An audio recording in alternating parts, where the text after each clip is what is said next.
Hi there, my name is Didi Kotlauer.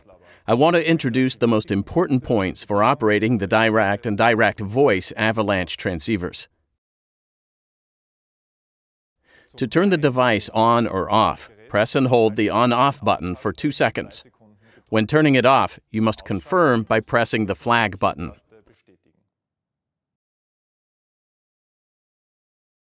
Use the toggle switch to switch between sending and searching. Otherwise, there's only one central control, the flag button.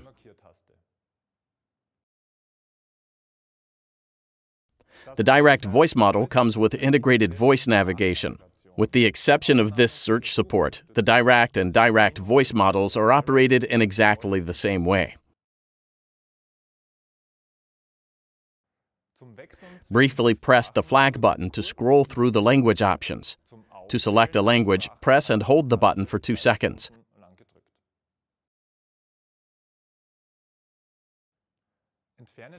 Move more than 5 meters away from electronic and metal objects. Hold the device horizontally and turn it around clockwise. Then rotate it along the vertical axis. Hold it horizontally again and rotate it from this position around the horizontal axis.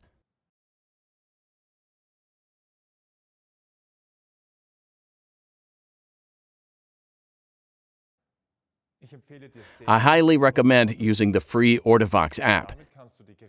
This way you can update the device software yourself, extend the warranty to 5 years, register your device, receive safety-related information, and with the app you can also change the settings, such as the device language, at a later time.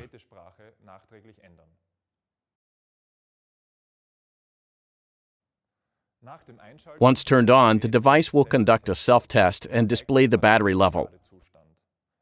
If the battery level is under 40%, charge the device using the charger provided.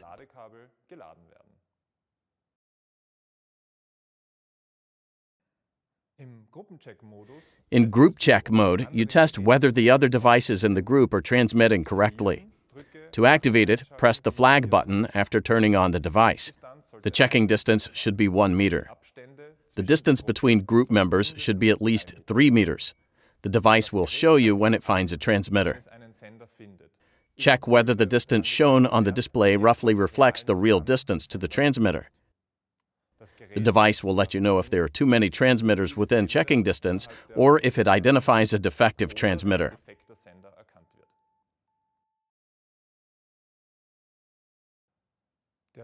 Send mode is the normal operating mode in the mountains.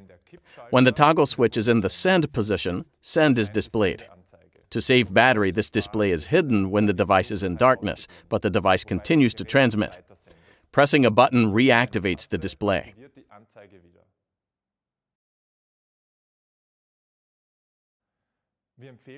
We recommend wearing it in the carrying system, into which the device is placed toggle switch first, with the display toward the body.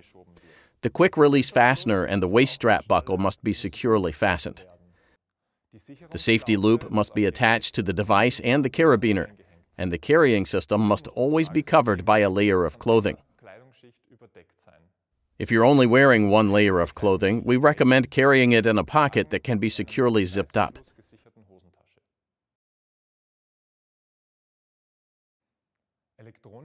Electronic, magnetic, and metal objects and equipment can interfere with avalanche transceivers.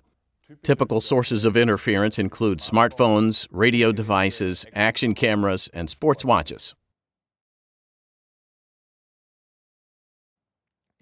In send and standby mode, sources of interference must be kept at least 20 centimeters away from the device.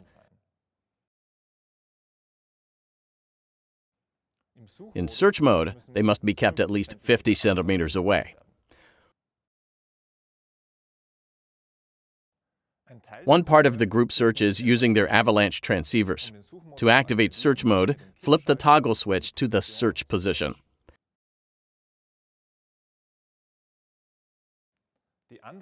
The other rescuers take on the tasks of making an emergency call and shoveling.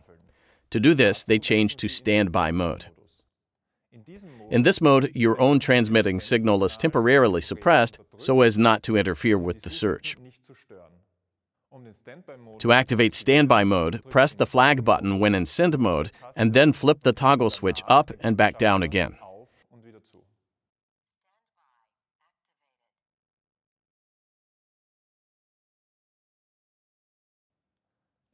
In the case of a secondary avalanche, the device will automatically switch from search mode or standby mode into send mode after 2 minutes of limited movement.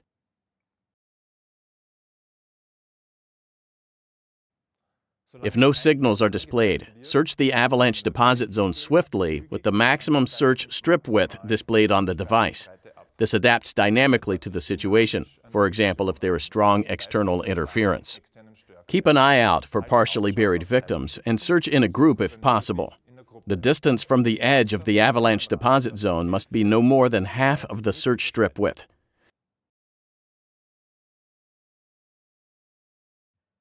When you first receive a signal, hold the device horizontally in front of you and run in the direction the arrow is pointing.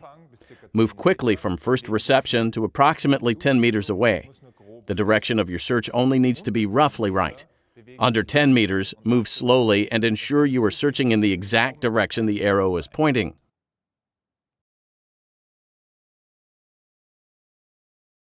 When the distance is less than 3 meters, the arrow will disappear.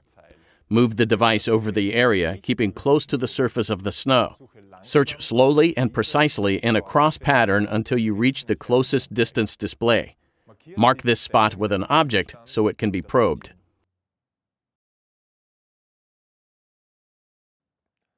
Once you have completed your search with a successful probe, you can hide this signal by flagging it. To do this, press the flag button. This signal will now be displayed at the bottom of the screen as a flag, and the search for the next closest signal begins. Even though our avalanche transceivers are intuitive and easy to operate, we recommend practicing emergency situations regularly and under professional instruction. Thank you for doing your bit to make the mountains safer. I wish you a safe and enjoyable mountain experience.